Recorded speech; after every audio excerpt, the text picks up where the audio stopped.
Praise the lord. ప్రార్థన ఆలకించువాడైన యేసుక్రీస్తునకు ఘనత కలుగునుగాక. నీ ప్రార్థనలన్నీ ఆయన చెవియొగ్గి ఆలకించునుగాక. ఈ దినపు యేసయ్య జీవపు మాట 61వ కీర్తన 1వ చరణం. దేవా నా మొర్ర ఆలకింపుము.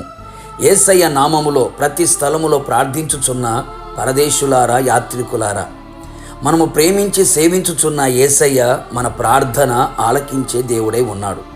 దిక్కులేని దరిద్రుల ప్రార్థన నిరాకరింపక వారి ప్రార్థన వైపు తిరిగి ఉన్నాడు. ఇశ్రాయేలుల దేవుడైన యేసయ్యతో మనము చేసిన ప్రతి మనవిని ఆయన మనకు దయచేయువాడై ఉన్నాడు. మన పెదవుల నుంచి వచ్చిన ప్రార్థన మానక అంగీకరించే దేవుడై ఉన్నాడు. నాకు మొర్రపెట్టుము, నీకు ఉత్తరం ఇచ్చేదను అని సెలవిచ్చిన దేవుడు. ఇలాంటి గొప్ప దేవుణ్ణి మనము కలిగి ఉన్నందుకు మనము ధన్యులము. యేసయ్యకే మహిమ కలుగునుగాక.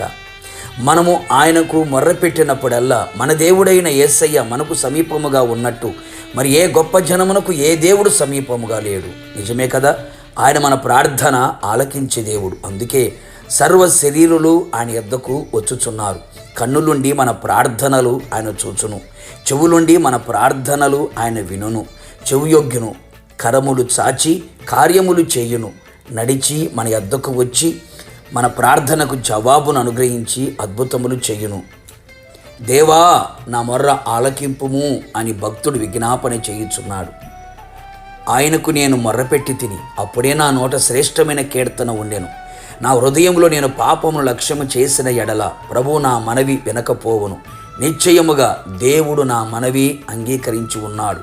ఆయన నా విజ్ఞాపన ఆలకించి ఉన్నాడు. దేవుడు నా ప్రార్థన త్రోసివేయలేదు, నా యొద్దనుండి తన కృపను తొలగింపలేదు. అవును ప్రియులారా, పాపుల మనవి ఆయన ఆలకించడు గనుక మనము మన పాపములను క్రీస్తు రక్తము చేత కడుగుకొని ప్రార్థించెదము.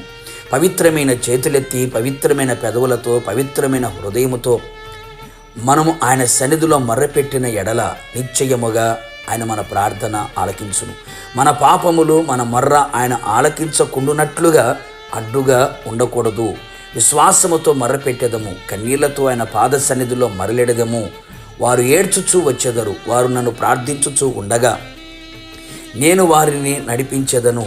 నిజముగా మొర్రపెట్టు వారికి సమీపముగా నిలిచి ఉన్న దేవుడు. కష్టకాలమందు యెహోవాకు మొరపెట్టిరి, ఆయన వారి ఆపదలలో నుండి విడిపించెను. కట్లను తెంపివేసెను, వాక్కును పంపి బాగు చేసెను. పడిన గుంటలో నుండి విడిపించెను.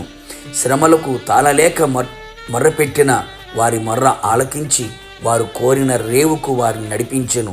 ఆయన వారిని ఆశీర్వదించెను, ఆశ కలిగిన ప్రాణాన్ని తృప్తిపరిచెను. కావున నా దేవుని ప్రియులారా, యేసయ్య పాద సన్నిధిలో నిలిచి ఆయన పాదపీఠముగా మారెదము.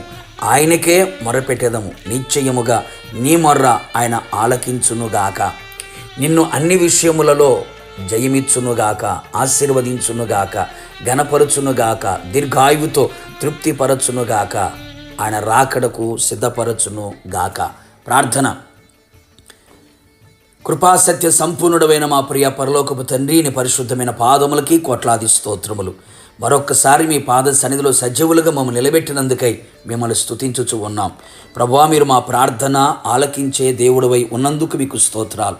మేము మొర్రపెట్టినప్పుడల్లా మాకు సమీపంగా నిలిచి లెక్కలేని అద్భుత క్రియములను, మహత్తరమైన కార్యములను మీరు చేయబోచున్నారు. అందును బట్టి మీకు స్తోత్రాలు. పవిత్రమైన చేతులెత్తి, పవిత్రమైన హృదయముతో, పవిత్రమైన పెదవులతో మీ సన్నిధిలో మీ రక్తముతో కడగబడి, అలాగే తండ్రి మీ వాక్యముతో శుద్ధి చేయబడి, మీ ఆత్మతో పరిశుద్ధపరచబడి, పవిత్రతతో మేము ప్రార్థించున్నట్లుగా మీరు కృప దయచేయమని ప్రార్థిస్తున్నాం. నిశ్చయముగా మేము చేసిన మొర్ర మీరు ఆలకించి అంగీకరించి ఆశ్చర్యమైన కార్యములు మీరు జరిగించుచున్నందుకు నిండు మనస్సుతో మీకు కృతజ్ఞతాస్తుతులు చెల్లించుచు మా మొర్రకు మీరు ఉత్తరం ఇచ్చినందుకు మరొకసారి మీకు స్తుతి చెల్లిస్తూ యేసు నామములో అడిగి పొందుకొని ఉన్నాము తండ్రి, ఆమేన్. నిశ్చయముగా మీరును మీ కుటుంబ సభ్యులందరూ పెట్టిన మొర్ర ఆయన ఆలకించి ఉత్తరమిచ్చునుగాక. God bless you.